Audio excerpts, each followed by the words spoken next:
দেশবাসী, এই যে শিখাবু যে জুনিয়র সাকিবের সঙ্গে যে কাজটা করছে, এটা কি খুব বেশ ভালো কাজ করছে? আপনারা হয়তো কেউ কেউ বলতেছেন হ্যাঁ ভালো কাজ হয়েছে, কেউ কেউ খারাপ হয়েছে।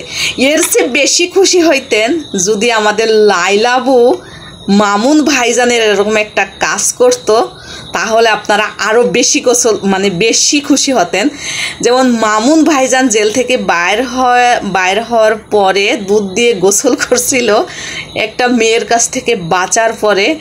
তবে যদি মামুনের সঙ্গেও বা লাইলাবু এইরকমের কেটে দিত ঘুমের ঘরে, তাহলে মনে হয় দেশের অর্ধেক মানুষ দুধ দিয়ে গোসল করত। তো আসলেও কি বলবো, বলার ভাষা হারিয়ে ফেলছি যে পুরুষরা কতটা নির্যাতনের ভিতরে আছে। একবার ভেবে দেখুন তো। আপনারা তো আমাকে বলেন আপনি ঝগড়া করেন।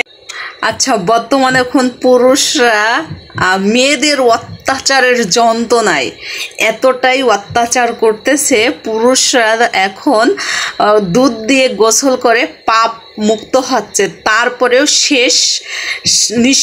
শেষ বিদায়টাও হচ্ছে না একটা মেয়ের কাছ থেকে।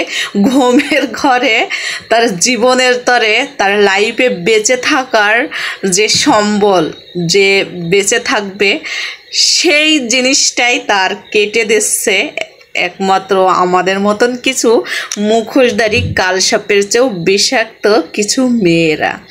আসলেও এরকম একটা ঘটনা যদি আমাদের লাইলাবু যদি মামুন ভাইজানের সঙ্গে করতো, এর চেয়ে বেশি এই যে জুনিয়র সাকিব আর ওই যে শিখাবু যে কাজটা করছে জুনিয়র সাকিবের সঙ্গে, এরকমের সেম কাজটা যদি আমাদের লাইলাবু যদি খালি করতো আমাদের মামুন ভাইজানের সঙ্গে, আমাদের দেশবাসী আরও অনেক খুশি হতো। আসলেও কি বলবো, বলার ভাষা হারিয়ে ফেলাই মাঝে মাঝে। যে আমাদের মামুন ভাইরে দেখছিলাম যে সেদিনকে একটা মেয়ের কাছ থেকে সে জীবনের মতন বাঁচার জন্য সে কি করেছে, দুধ দিয়ে গোসল করাইছে যাতে পাপ মুক্ত হয়ে যায়।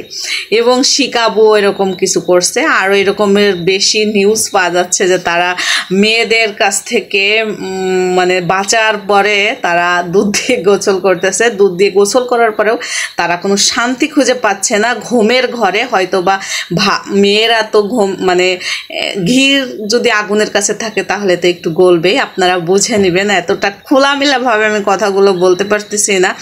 তো মনে করেন যে যদি একটা পুরুষ মানুষ তার ঘরের বউ বা কোনো বউ স্ত্রী যদি কাছে যায় বা রহস্যজনক মধুর সুরে যদি কোনো কথা বলে, কিন্তু মেয়েদের মনের ভিতর যে এত শয়তানি পেঁয়াজ 2.5 পেজের জিলাপির মতন আছে, একটা পুরুষ তো আর জানে না। সে তো সরলতা বিশ্বাস পায় তার বউকে বা তার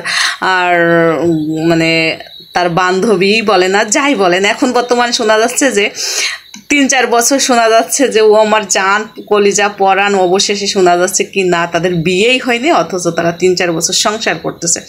তো একটাকে আমি বিয়ে বলি না, আসলে কি বলবো জানি না। তো দেখা যায় যে ঘুমের ঘরে বা হোক আর ভালোবাসার আবেগে দুধ খাওয়াচ্ছে, এটা খাওয়াচ্ছে, খাওয়াই এমনভাবে ঘুম পাড়াচ্ছে।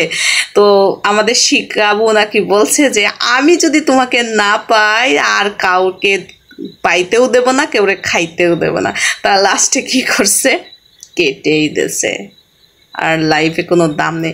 যেটা নিয়ে এত অহংকার করা পুরুষ, সেটা আর তোমার নেই আসলে।